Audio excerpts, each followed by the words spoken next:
Well, it's good to speak with you again, Chuck. I look forward to hearing your views on this new topic, excess and obsolete slow-moving inventories, which we abbreviate SMI. Can you start by providing a brief background of yourself? Yes, I've been in supply chain and materials management, import, logistics, and international purchasing with Schwinn Bicycle. I moved on to General Binding Corporation as an ERP implementation project manager. Then Troy built in upstate New York as a director of materials management, where I had 60 people and 4 direct reports. Then I went into consulting, and I've been in consulting for about 12 years and had many active clients and new clients. So that's my background. I have a strong theory and strong practice to offer to people, Dustin.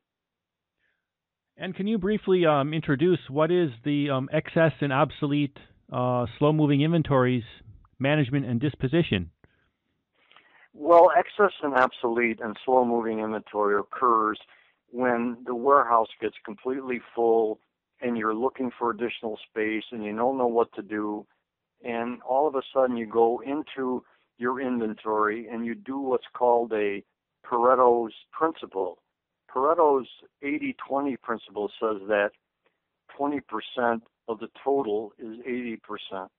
So you look at the 20% of active inventory and you try to manage that effectively. However, most companies don't do a good job with 80% of the warehouse, which is non-active and isn't moving as much as the 20% has.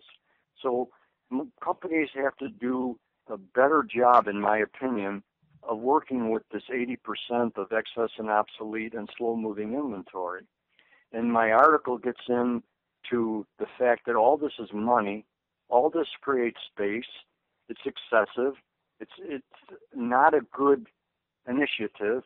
In my opinion, you need a lean initiative, Dustin. You need a material review board to get together and take a look at inventory every month. What signs indicate that a company's inventory is excessive or could harm financial performance? Well, the inventories are getting out of hand. The dollars of investment are increasing, and you find that you are running out of space in your warehouse. And then you take a look at it, and you find that 20% are active and moving well, but 80% are inactive and should be managed properly. That forces a company to take a focus on O&E, excess and obsolete, and slow-moving inventory. Now, that focus, in my opinion, should be on a monthly basis, where you have a materials review board go out and focus and try to get disposition of this excess and obsolete, slow-moving inventory, Dustin. How does a company get back on track? They get back on track with focus. They take a look at what is excess and obsolete, slow-moving, by the activity on the various parts in the ERP system. They get a readout of all the parts. They get to this 80% that isn't moving, non-action. The lower and lower you go, you find that the less and less is moving. So you write out a list. You suggest to management. I wouldn't do any disposition without going to top management saying, here, we have all these parts that aren't moving, but yet should be disposed of. We shouldn't be buying warehouse space and leasing additional warehouse space. We should be disposing of this material that is not moving. There are companies out there, one I'm working with right now, GPS, that gets involved with buying and selling excess and obsolete, slow-moving inventory that you write down.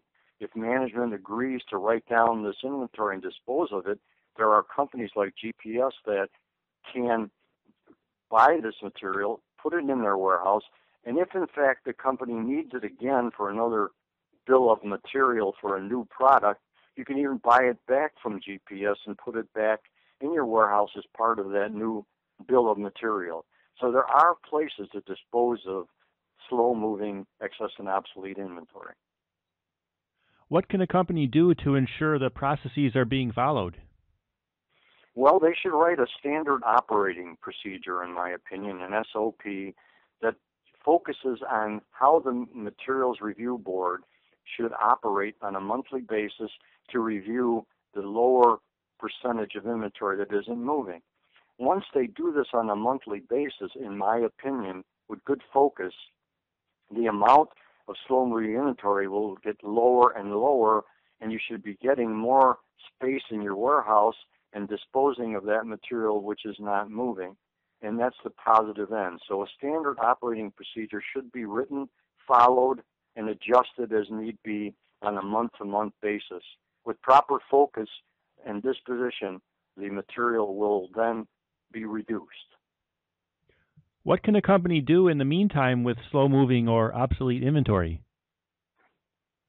In the meantime, they should, again, use Pareto's principle on a list given to them through an inventory management of the ERP system, Enterprise Resource Planning System, and have it listed by descending dollar value and cut it off at 20%. 80% then below should be focused on. The lower and lower you get to the 80%, the more and more disposition you can take. Once again, I'll repeat the fact that this group, this Materials Review Board, should not, I repeat, should not dispose of material unless they get the okay from top management or financial management. Because after the fact, when they dispose of it, management would say, why did you do that without getting us involved, top management? So that's an important consideration.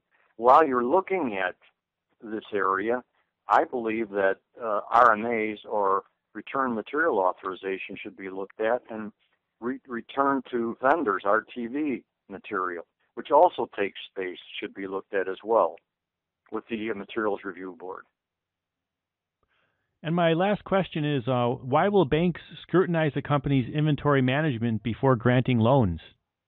Well, because they see through the inventory reports that they have excessive inventory based on the last reports they got the last quarter or last year, and they can see readily that inventory is growing, and they know that it shouldn't be growing based on the P&L from the company, and they won't give the loan out to the company until they get slow-moving inventory, aids accounts payable, and it affects cash flow. So they have to, the company then has to do something to dispose of this material, or the bank will not give them the loans they may need for their company.